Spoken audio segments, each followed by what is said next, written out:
اللہ اللہ اللہ ایسا نام ہے جو کہ اس میں اعظم ہے۔ اگر جو علماء کرام نے فرمایا کہ لا الہ الا انت سبحانک انی کنت من الظالمین، یا حی یا قیوم، بہت سارے اسماء گرامی ہیں، یہ اس میں اعظم ہے، اختلاف ہے، لیکن جمہور علماء فرماتے ہیں جس طرح نزول قرآن کے متعلق اختلاف ہے کہ کس شب کو نازل ہوا، لیکن جمہور علماء فرماتے ہیں 27ویں شب کو۔ اسی طرح اس میں اعظم اللہ ہے، جمہور علماء فرماتے ہیں کہ اللہ اس میں اعظم ہے۔ اللہ بندہ توجہ کے ساتھ نہ بھی اللہ کو یاد کرے، صرف اللہ کہہ لے، غفلت کے ساتھ سستی کرتے ہوئے توجہ کسی اور طرف جائے، تب بھی اللہ کہنے سے اس بندے کو فائدہ ملتا ہے۔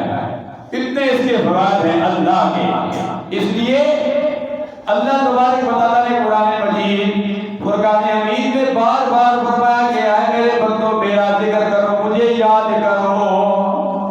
اللہ تبارک و تعالیٰ اپنے متعلق ایک جگہ نہیں متعدد مقامات پر فرماتا ہے کہ اللہ کو یاد کرو، اور اللہ اللہ کہہ کر یاد کرو۔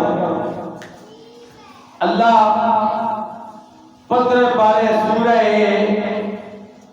بنی اسرائیل میں فرماتا ہے، اور یہ وہ ایتے ہیں جو جس کو رات کو سوتا ہے صبح فجر کی نماز کے لیے نہیں اٹھتا، نیند غالب آ جاتی ہے، یہ دو ایتے پڑھے سورہ بنی اسرائیل کی آخری دو ایتے، دو ایتے پڑھ کر سو جائے، انشاءاللہ فجر کی نماز کے لیے اس کی آنکھ کو کھلے گی۔ اس ایت کا پہلا حصہ میں پڑھتا ہوں۔ اللہ فرماتا ہے قُلِ ادعُوا اللَّهَ اذْكُرُوا الرَّحْمَٰنَ أَيَّمَّا تَدْعُوا فَلَهُ الْأَسْمَاءُ الْحُسْنَىٰ۔